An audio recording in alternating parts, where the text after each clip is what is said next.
one night, Allah guided me. What is the true church? May peace and blessing be upon them. If this is Islam, I want to be Muslim. It was my first introduction to the Quran. I'm not going to do that. I'm going straight to the boss. Don't forget about the deen. This is not the most the king.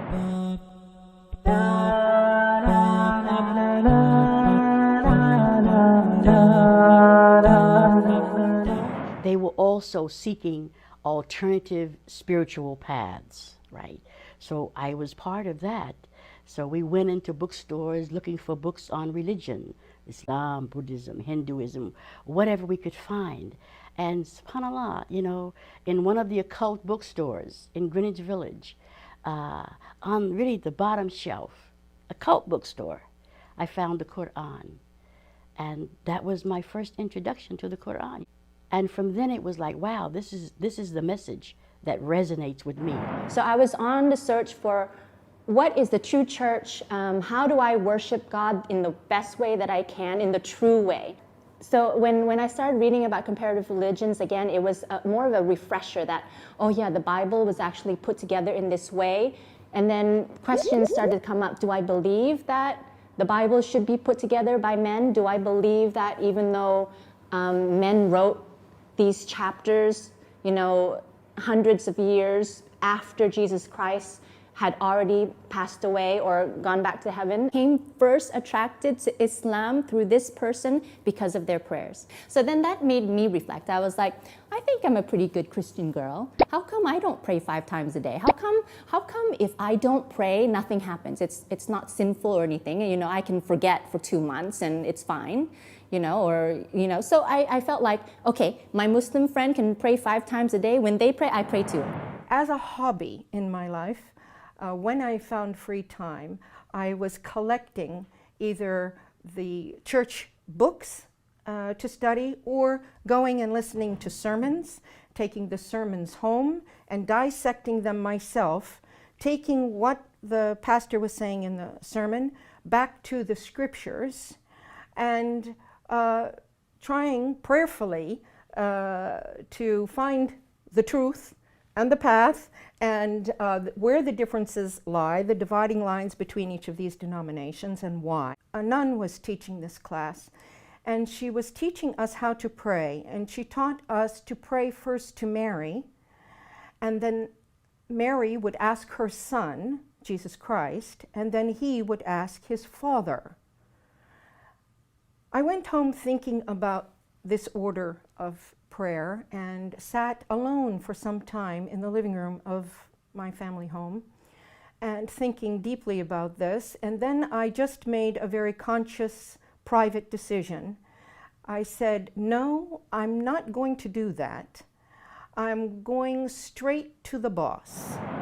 I knew Islam wasn't just a religion where people stay home and study. I knew it was a religion where you can learn, women can learn, teach as well. One of the things is studying your religion was very important to me. And one of the person that I held dear to me was Khadijah. She was the Prophet Muhammad's wife. May peace and blessing be upon him. And studying her life and knowing that she was a very active person, knowing that she had her own business, knowing that she told the Prophet Muhammad ﷺ that he was a prophet. That meant so much to me because that also let you know that that women in Islam had a high standard, and Allah gave us that, and Allah gave us a whole surah in the Quran, An-Nisa, about the woman. And I felt angry at this Islam. I couldn't understand, why would people fast? Why would any deity make people go hungry who were already hungry? And I said to this mother of Rafah refugee camp, why do you fast in Ramadan? What is the point? You say your God makes you do without food for 30 days, but on day 31 you have no food. You say your God makes you thirsty for 30 days, but on day 31 you only have dirty water or no water. What's the point? Why do you fast? And this mother looked at me and she said, well, I fast in Ramadan to remember the poor.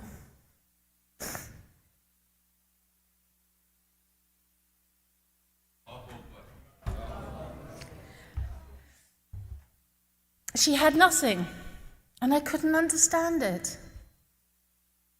How can she be fasting for other people?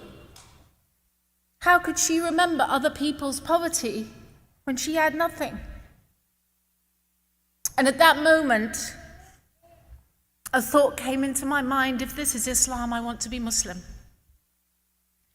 If this love of God is in a religion, I want to be in that religion.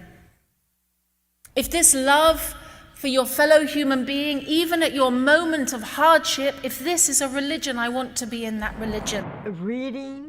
Reading, and studying, and praying.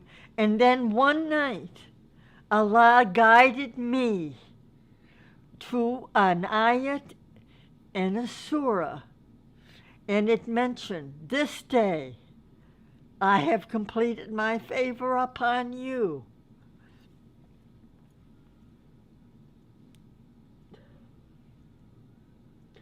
I have perfected your religion.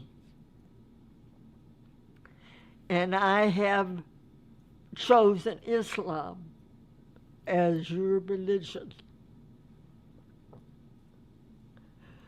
This was amazing to me, just amazing, that I realized that God had a religion.